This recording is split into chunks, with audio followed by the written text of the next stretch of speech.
What would it take for a son to look at his father and say, "I don't love you anymore"? For most of us, those words are unthinkable. They're the kind of words that destroy families, that haunt fathers for the rest of their lives. But in 2026, that's exactly what Phil Mickelson's son, Evan, reportedly told his father. A 56-year-old legend, a Hall of Famer, a man who once had the world at his feet, reduced to hearing his own child reject him. This isn't a story about a bad golf swing or a missed putt. This is about the collapse of everything Phil built, and it didn't happen overnight. It happened piece by piece, decision by decision, year by year. For decades, Phil was the people's champion, the guy who smiled through everything, the man who stood by his wife Amy when she battled breast cancer, the father of 3 kids who looked up to him. That image was bulletproof. He was the guy who signed every autograph, who tipped his cap to every crowd, who made every fan feel like they knew him, until it wasn't. In the last 12 months, Phil's world crumbled in ways nobody saw coming. His career vanished, his reputation shattered. The doors that always stayed open for him, they slammed shut one by one. And somewhere in the middle of all that chaos, his son walked away. The question isn't whether Phil made mistakes. He made plenty. The real question is, what pushes a son to cut ties with a father who was once his hero? What makes a 23-year-old look at his 56-year-old father and say those 4 devastating words? Here's my take, and I want yours. Could a father's mistakes cost him his family forever? Drop a comment and hit subscribe. The answer isn't hidden in a single bad shot or one bad tournament. It's buried in a 12-month stretch that systematically burned his life to the ground. Let's start with the first hit Phil took, the one that started the avalanche. Back in 2022, Phil made a choice that split the golf world in half. He left the PGA Tour and joined LIV Golf. And he didn't hide why. He said it was about generational money. The kind of money that changes everything for your family, your kids, their kids. He was 51 years old. Who could blame him, right? A massive payday from Saudi Arabia's public investment fund, a reported $200 million. For a guy whose career was winding down, this was the biggest bet of his life. He wasn't just playing golf anymore. He was securing his family's future for generations. Or so he thought. For 3 years, it looked like he had won that bet. He even became the oldest major champion in history at Kiawah Island. 50 years old, still winning, still smiling, still Phil. He was the face of LIV Golf, the guy who had the courage to make the jump. But here's the thing about bets. Sometimes the house always wins. In early 2026, the Saudi Public Investment Fund told LIV Golf they were pulling their money. After investing over $5 billion since the league started, they were done. The decision came from the highest levels. The league's CEO tried to stay positive, saying the season would continue at full throttle, but everyone in the industry knew the truth. LIV was dying. Sponsors were looking for the exit. Players were quietly negotiating to go back to the PGA Tour. The whole thing was crumbling from the inside. The broadcast partners were getting nervous. The media coverage was shifting from excitement to skepticism. And Phil? He was trapped because the tour he left didn't want him back. Not even close. Golf analyst Trey Wingo said it best, and his words are still echoing through the golf world. He said, "I can promise you one person that you'll never see in an official capacity with the PGA Tour is Phil Mickelson. The tour he chose was collapsing. The tour he left wanted nothing to do with him. No weekly paycheck, no security. He didn't say Phil was banned. He said Phil was simply done. The bridge was burned, destroyed, and nothing could rebuild it." Executives had made it clear through media insiders that Mickelson represented something they wanted to distance from. He was the face of the Saudi defection. Bringing him back would feel like admitting the tour couldn't retain its stars. So they locked him out harder. So think about what that means for a second. The tour he chose over everything was collapsing. The tour he left wanted nothing to do with him. He had no place to play, no weekly paycheck coming in, no security. The generational money he chased so hard, it was tied to a league that was sinking, and the people running it didn't even bother to tell him the ship was flooding. He found out about the funding being pulled the same way we all did, from news reports, not from his bosses, not from his partners, from the media. That's humiliation right there. A man who spent 30 years reading every situation, calculating every risk, positioning himself for every advantage, He was left in the dark by the very people who asked him to stake his entire legacy on them. He was defending a league on air, telling fans everything was fine, while the people in charge hadn't given him a single warning. Losing his career was devastating, but losing his reputation? That's where the real nightmare started. Now let's talk about the part that made everyone look at Phil differently. The part that turned the golf world's whispers into shouts. In the spring of 2026, Golf Digest broke a story that changed everything. The Farms Golf Club, a private course near Phil's hometown in San Diego, kicked him out. Let that sink in for a moment. This wasn't some random club he visited once a year. This was his home course, the place where he practiced for decades, the place where nobody needed to introduce him because everyone knew who he was, a place where he belonged, and they told him to leave. What happened? According to the investigation, a female employee accused Phil of inappropriate contact before a round of golf.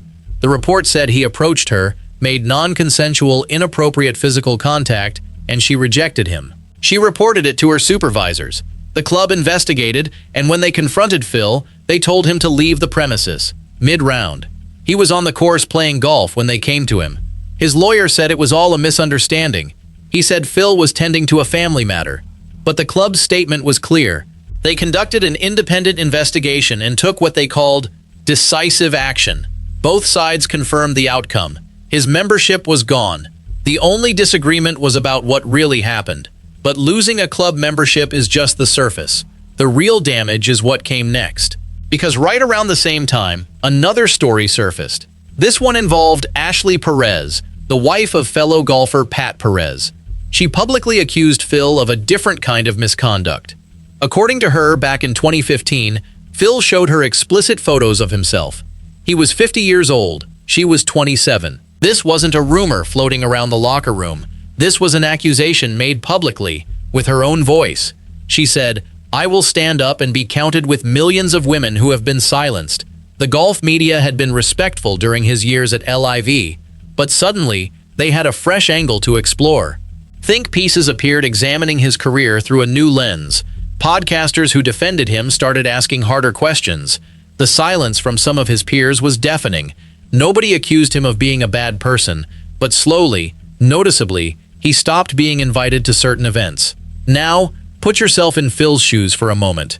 He's losing his tour. He's losing his club. He's losing his reputation in real time. His name is being dragged through headlines he never imagined. But more importantly, put yourself in his son Evan's shoes. Evan was born in 2003. In 2015, he was 12 years old. 12. At that age, your dad is your hero. The guy you want to be. Phil wasn't just a hero to the golf world. He was a hero to his kids. A father who stood by his wife through cancer. A father who seemed to have it all. And now, 11 years later, that same father is being publicly accused of things that make people uncomfortable.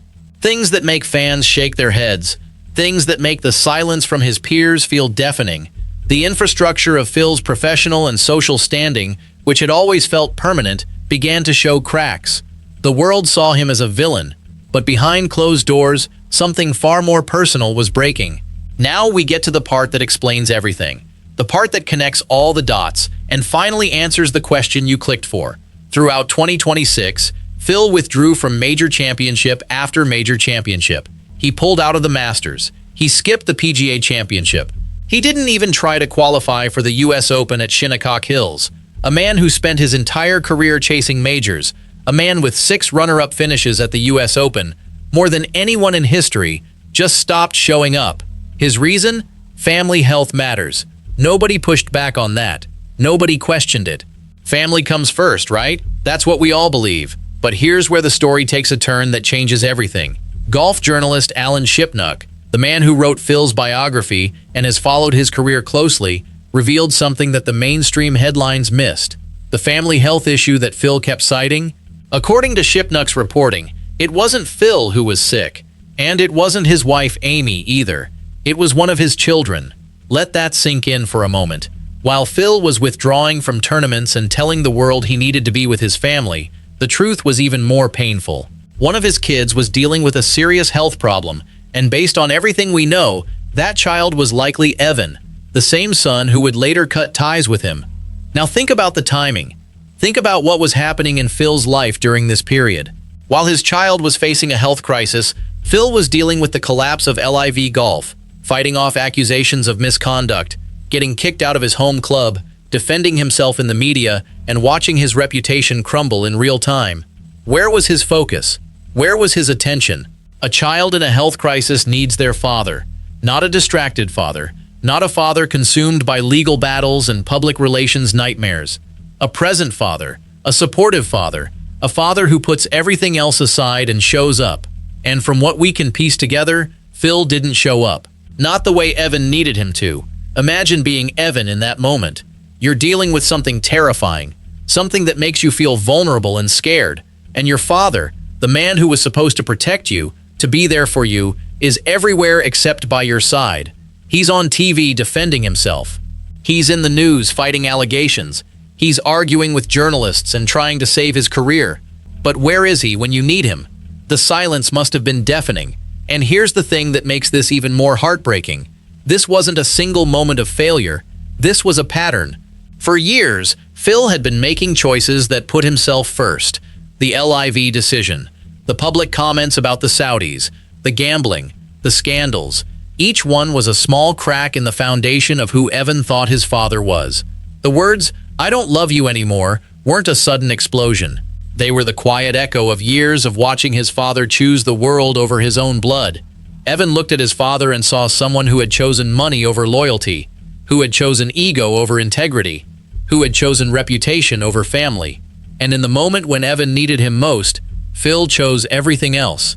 You have to understand what Phil represented to Evan growing up. This wasn't just any father. This was Phil Mickelson, the guy who pulled off impossible shots, the guy who smiled through every pressure moment, the guy who seemed to have it all figured out. For a young boy, that's not just a dad.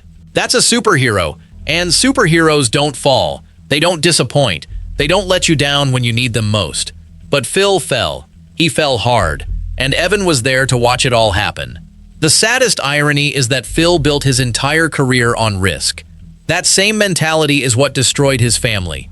He gambled on LIV. He gambled that the money would secure his family's future. He gambled that his reputation could survive anything. He gambled that his family would always be there, no matter what choices he made. He was wrong on all counts. The money is gone. The league is dying. The reputation is shattered. And the family, the son who was supposed to inherit that generational wealth, he walked away. Phil is now 56 years old.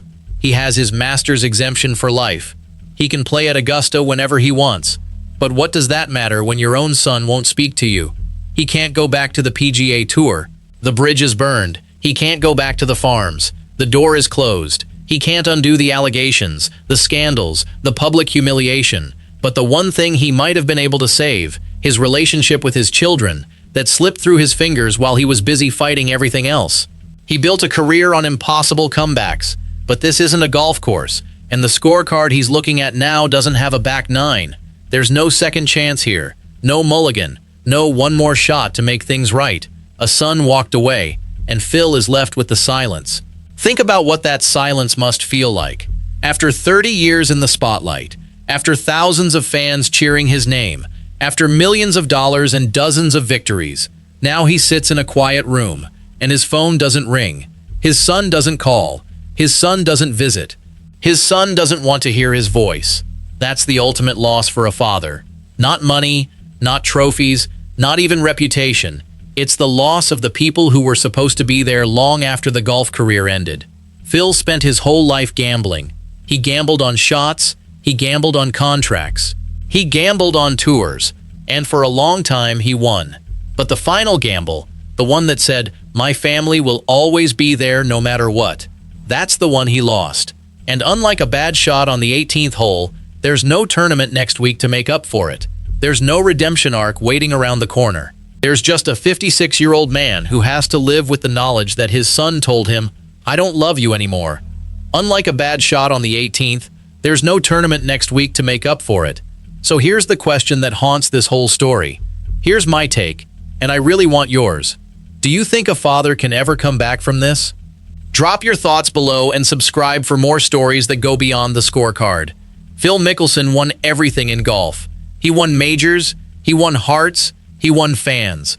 But in the end, he lost something he never thought he could lose. He lost his son. And no tournament, no trophy, no amount of money will ever bring him back.